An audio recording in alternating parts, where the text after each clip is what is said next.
Our program today tends to make me want to eat pizza.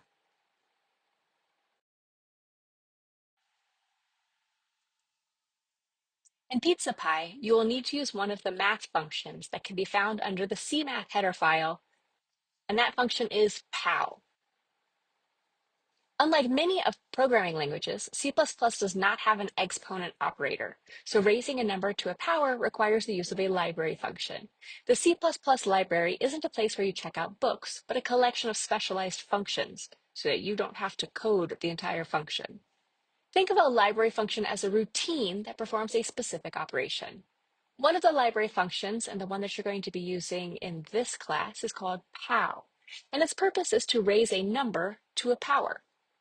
In POW, what you're really doing is calculating x to the power of y.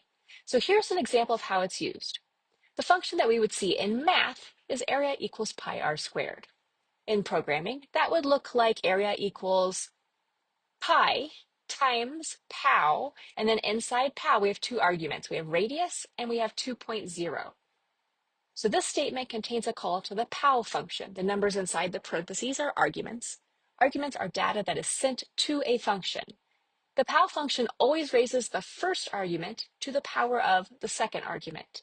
So in this example, radius is raised to the power of 2.